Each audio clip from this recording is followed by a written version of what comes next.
আমি পড়ছিলাম, দেখছি শুয়ে শুয়ে ডাকছে, ও ওই করে ডাকছে। তাই আমি আবার একটু কোলে নিলাম, কোলে নিয়ে একটু চটকাচ্ছি। তো ভাবলাম যে চলো একটু তোমাদের সাথে ভিডিও করে শেয়ার করি। আর ঘুম থেকে উঠেও কিন্তু চুপচাপ থাকে, কিন্তু আজকে যেই বই খাতা দেখেছে, পেন টেন দেখেছে, সে আর চুপচাপ থাকে না এক জায়গায় বসে, এখনও সব কিছু নিবেই। তো ওইভাবে আমি একটু শান্ত করে ভাবলাম একটু পড়ি, তারপর আবার ওকে ফ্রেশ করি, জেঠুর কাছে দিয়ে আসবো। কারণ আমি নিয়ে রাখে মানে পড়তে পারি না, ওই যদি আমার কাছে থাকে তো পড়া মানে পড়তেই দেয় না একদমই, খুবই দুষ্টুমি করে, তো সেই কারণেই দেওয়া। আর এই যে দেখো ক্যামেরার কাছে এসে ক্যামেরা ধরে নিয়েছে। এবার তুমি দুটু দুটু, ঠিক আছে, তুমি দুটু বলি বাবা, ঠিক আছে, কি নিবা, ওখানে কি আছে বাবা? সকাল সকাল ফোন, হ্যাঁ ঠিক আছে, ফোনও নিলেই মারতাম আমি। মারতে তো পারবো না, বকতাম, ঠিক আছে, আপ করে দিতাম, আপ। এটা আপা দিয়ে আমাকে এরকম করে টাকা টাকা দাও দাও, একটু ফ্ল্যাঙ্কি দাও, দাও একটু দাও দাও, সবাইকে দিয়ে দাও তো, এখানে একটু আপা দিয়ে দাও তো, এরকম আপা তাকাও তাকাও। এই ঘন্টু, ঘুম থেকে উঠেছে আর মুড নাই আপা দেওয়ার। যাই হোক, ইন্ট্রোটাই তো তোমাদেরকে দেওয়া হয়নি। So hey guys, welcome back to my channel Jyotika official. তো চলো আজকে ভিডিও শুরু করছি সকাল থেকে। এখন মনে হয় 7:30 এরকম বাজে। গুনু টিউশনি পড়তে গেল, তখনই ঘুম থেকে উঠে পড়েছিলাম। তো পুচকি ঘুমাচ্ছিল, সেই জন্য বিছনাটা দেখো গুছানো হয়নি, এখন গুছাবো। বিছনাটা ভাঁজ করে নিই, দিয়ে পড়তেই বসেছিলাম আমি। তো এদিকে আমি এবার পড়াগুলো আবার তখন বিছনাটা গুছিয়ে নিয়ে কন্টিনিউ করবো, আর ওকে জেঠুর কাছে দিয়ে দিব, প্রেস করিয়ে নিয়ে আবার আসবে। এটা আপা দি দাও, আপা দি দাও, বুঝাবো তো। হাঁটতে পারছে না, ঘুম থেকে উঠেছে না, না আর হাঁটতে পারছে না, ধপ করে পড়ে যাচ্ছে। একটু হাসি দিয়ে দাও তো শোনা। ওলি বাবলি, কত কিউট হাসি, একটু কিউট করে দাও, কিউট করে দাও, কিউট। বাবা কান কোনটা? কান কান কান চুপকাবো, কান কোনটা? কান কোনটা? কান, হ্যাঁ। চুল কোনটা? চুল, চুল দেখিয়ে দাও তো, চুল চুল, হ্যাঁ। চুলটা এখনো অল্প ধরলো, না এই জায়গাটা ধরবে, ধরে টানে, জানো না। চোখ কোনটা? চোখ, চোখ দেখিয়ে দাও তো সবাইকে একটু। দেখেছো, দেখো কত কিছু জানে। নাক কোনটা? নাক বাবা, নাক, নাক কোনটা? নাক, ইস কি গন্ধ। এই দেখো। কত কিছু জানে, কত কিছু জানে, কত কিছু জানে। পা কোনটা? পা, মজু পড়তে হবে পায়ে। পা কোনটা? পা, পায়ে মজু পড়াতে হবে, মজু। উতা পা, ইটা পা, ইটা পা, তাও পাটা অতটাও যায় না। হাত কোনটা? হাত, দুটো হাত।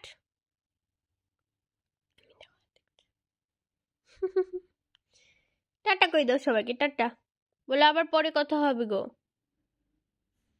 টাটা বলো, টাটা। আমরা এক ইউটিউবারের কাছ থেকে একটা জিনিস অর্ডার করেছিলাম, তো টিনা ব্লগ আছে না, তার কাছ থেকে আমরা অর্ডার করেছিলাম। বেশ জিনিসগুলো দেখতে ভালো লাগছিল, তো সেই জন্যই মা অর্ডার করতে বলেছিল, তাই আমি অর্ডার করেছিলাম। তো এইখানে জানো দুটো মালা আছে, সুডাইসের মালা, কিন্তু এটার সাথে জানো আরও একটু ভুল করে আরও কয়েকটা জিনিস দিয়ে দিয়েছে, বাট আমরা ওগুলোর জিনিসের মানে ওগুলোর টাকা পেমেন্ট করিনি। আর এখানে যে কয়টা জিনিস ছিল, মানে আমরা যে কয়টা জিনিস কিনেছিলাম সেটা 400 টাকা পেমেন্ট করা হয়েছিল। তো এখানে দাঁড়াও তোমাকে দেখাচ্ছি, এখানে এতটি প্যাকেট দেখে না আমরা তো প্রথমে অবাক হয়ে গিয়েছিলাম যে এত কিছু তোমরা অর্ডার করিনি, তাহলে এত কিছু কি করে দিয়েছে। তারপরে যখন দেখলাম যে জিনিসগুলো একটু বেশি দিয়ে দিয়েছে, এক্সট্রা আমরা যেগুলো অর্ডার করিনি সেগুলো দিয়ে দিয়েছে, তো তখন আমার মনে হলো যে না, এটা বলে দেওয়া উচিত, ওকে জিজ্ঞেস করা উচিত যে তুমি কি এগুলো ভুল করে পাঠিয়ে দিয়েছো। তো পরে যাই হোক SMS-এ কথা বললাম, SMS করে, তো বলছে যে হ্যাঁ এগুলো ভুল করে চলে গিয়েছিলো। তো আবার এটার টাকাটা আমরা আবার ওকে দিয়ে দিয়েছি 180 টাকা। এখানে এই 4টে কানের মানে ও ভুল করে দিয়ে দিয়েছিল। তো যাই হোক, এরপরে মানে ওরও তো লস হতো, সেটা দেখে দেওয়া হয়ে গেল, টাকাটা দিয়ে দিলাম। ভাবলাম যে থাক, ওরও লস হবে বেকার বেকার, তো এই কারণে টাকাটা দিয়ে দাও। তো এই যে এই 4টে কানের, কিন্তু 4টে কানের মধ্যে একটা কানেরই মানে একটু ভালো লেগেছে, আর বাদ বাকিগুলো না ভালো লাগেনি। তারপর ভাবলাম যে থাক, ওর লস হবে, পেমেন্টটা করেই দিই। আর চেঞ্জ করার মানে আবার রিটার্ন পাঠানোর না ইচ্ছা করছিল না, সেই জন্য। আর এদিকে আমি আর মা বেরিয়ে পড়েছি। আর আমি যেই গলায় দেখো লকেট দিয়ে মালাটা পরে আছি, ওইটা কিন্তু গিফট এসেছিলো। তো ভাবলাম যে চলো আজকে একটু পরেই বেরোই। আমি যেহেতু মালা এরকম একটা পরি না, অতটাও ভালো লাগে না পরতে, সেই জন্যই আমি আর মা বেরোচ্ছি এখন গিফটগুলো কিনতে। বিয়ে বাড়ি যাবো তো সেই কারণে। অনেকক্ষণ পরে আবার ব্লগটা কন্টিনিউ করছি, কারণ সেই তখন বেরিয়েছিলাম, ব্লগ করেছিলাম যে আমি আর মা বেরোচ্ছি, মানে একটু গিয়েছিলাম কেনাকাটা করতে। মানে আমাদের এখানে দুটো বিয়ে বাড়ি পড়েছে, তো বিয়ে বাড়ি আছে, তো সেটার জন্য গিফট কিনতে গিয়েছিলাম। তো এবার এখন বিয়ে বাড়ি যাওয়ার জন্য রেডি হয়ে গিয়েছি। এই যেখানে আমি পুচকিকে রেডি করিয়েছি, বাট ও ল্যাচা ধরে বসে আছে। আমি যাব, পুচকি যাবে, বাবা যাবে আর বোন যাবে, কারণ মা যাবে না, মার একটু জ্বর জ্বর ভাবতে, সেই জন্যই মা যাবে না। ওই জন্য থাক, আর বেরোবো না, ঠান্ডা লাগছে প্রচণ্ড। ঠিক আছে, তো আমরা এখানের বিয়ে বাড়িতে যাবো, আমি, বাবা, পুচকি আর বুনু। তারপরে বাড়ির এখানে কয়েকটা বাড়ির পরে আর বাবা আর এক জায়গায় যাবে, ওইটা তার যাবো না রাত্রেবেলায়, কারণ আমার পড়াশোনা মানে পড়া বাকি আছে। যেহেতু ওখানে গিয়েছিলাম বাজার করতে, পড়া হয়নি, তো এসে ওটা একটু মানে করতে হবে পড়াটা, যেহেতু কালকে এক্সাম নেবে, সেই জন্য সায়েন্সের। তো এই যে আমার বুনু দেখো কিসের চশমাটা পড়েছে, তো ওটা নিয়ে অনেকক্ষণ ধরে হাসাহাসি করছিলাম। চলো বেরিয়ে যাই, তারপর তোমাদের সাথে কথা হচ্ছে। চলে এসছি বিয়ে বাড়িতে। এবার এখানে আজকে বিয়ে, বাট আমরা জানতাম হয়তো বউ ভাত, কিন্তু না, এখানে বিয়ে হচ্ছে। আমিও এসে অবাক হয়ে গিয়েছি দেখে। দেখো ওদের তো অনেকটা প্রবলেম থাকতেই পারে, তো সেই জন্যই আজকে বিয়ে বউ ভাত দুটোই একসাথে হয়ে যাচ্ছে বলতে পারো। আর ছেলের বাড়িতেই বিয়ে হচ্ছে, এটা বাড়িটা ভাড়া নেওয়া হয়েছে, ভাড়া বাড়িতেই বিয়ে হচ্ছে। কারণ আমার বাবার এটা হচ্ছে খরিদ্দারের দাদার বিয়ে আজকে, তো খরিদ্দার থেকে ওরা একটা সম্পর্কের মধ্যে তৈরি হয়ে গিয়েছিল। কিন্তু এখানে হচ্ছে এখন আজকে বিয়েটা কি কারণে এইভাবে বিয়েটা হচ্ছে সেটাও বলছি। কারণ সেই দিদিটার না বাবা মা কেউ নেই, অনেক আগেই মারা গিয়েছিল, তো সেই জন্য এইভাবে দেওয়া হচ্ছে বিয়ে। জেঠু জেঠিমা আছে, জেঠু জেঠিমারা সবাই মিলে বিয়ে দিচ্ছে। আর সেই মেয়েটার মানে এই নতুন বউয়ের হচ্ছে বাবা নেই, বাবা মারা গিয়েছে, তো সেই কারণে এইভাবে বিয়েটা হচ্ছে। দেখো একটু সবার তো আর্থিক সমস্যা হতেই পারে, তো সেই কারণেই হচ্ছে এই ব্যাপারটা। আর যাদের দাঁড়ানো বাবা মা থাকে না, তাদের প্রচুরই কষ্ট, মানে খুবই একটা, যাই হোক কিছু বলছি না।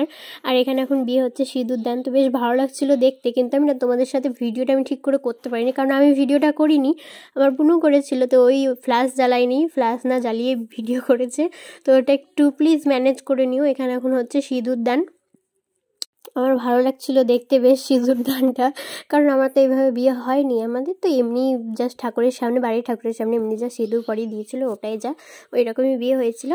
আর মানে বেশি এরকম কিছু তো হয়নি, তোমরা তো সব কিছুই জানো কম বেশি সবাই।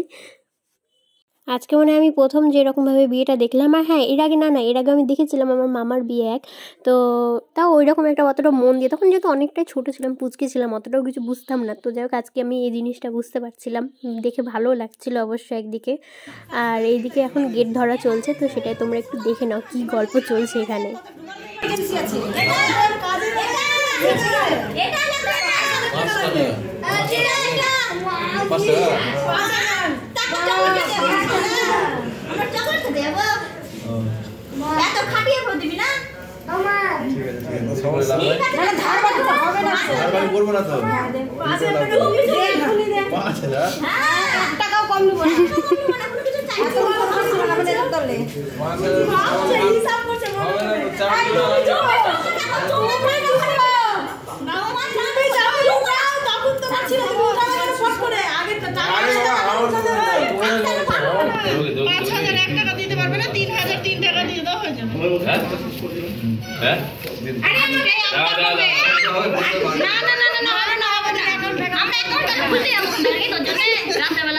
আমাকে একটু ঢুকতে দে, আমি একটা প্লেট নিব।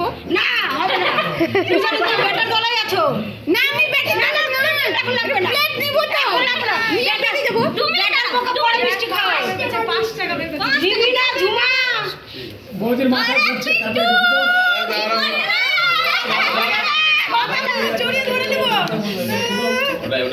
এখানে রাখলে আমার বেটি ফেলে দিবে জলটি, কিন্তু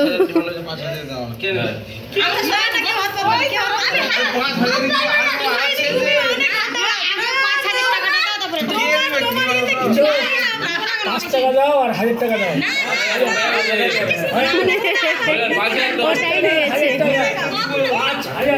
দাদার হয়ে চাইতে বলিনি। এখনো